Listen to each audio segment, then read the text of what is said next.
Hello दोस्तों, आज मैं आप सबके सामने एक बहुत ही मार्मिक नाटक लेके आई हूँ। अगर मेरा गाना दोस्तों आप सबको पसंद आए तो मेरे चैनल को लाइक सब्सक्राइब और शेयर कीजिए। चलिए दोस्तों शुरू करते हैं। हमरे नैहर के रहनवा पिया छोड़ाई दिहाना। हमरे नैहर के रहनवा पिया छोड़ाई दिहाना।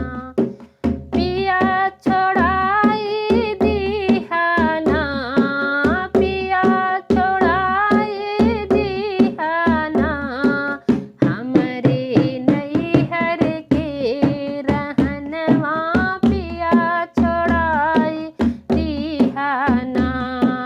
हमरे नैहर के रहनवा पिया छोड़ाई दिहाना।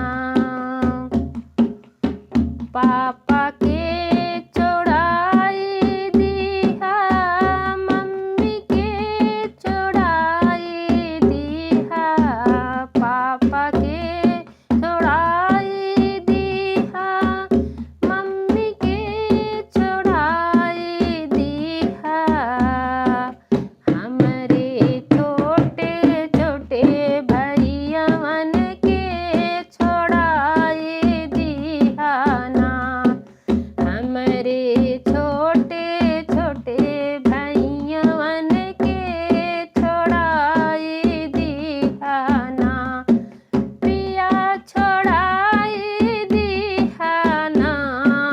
पिया छोड़ाई दिहाना। हमरे नैहर के रहनवा पिया छोड़ाई दिहाना। हमरे नैहर के रहनवा पिया छोड़ाई दिहाना। चाचा के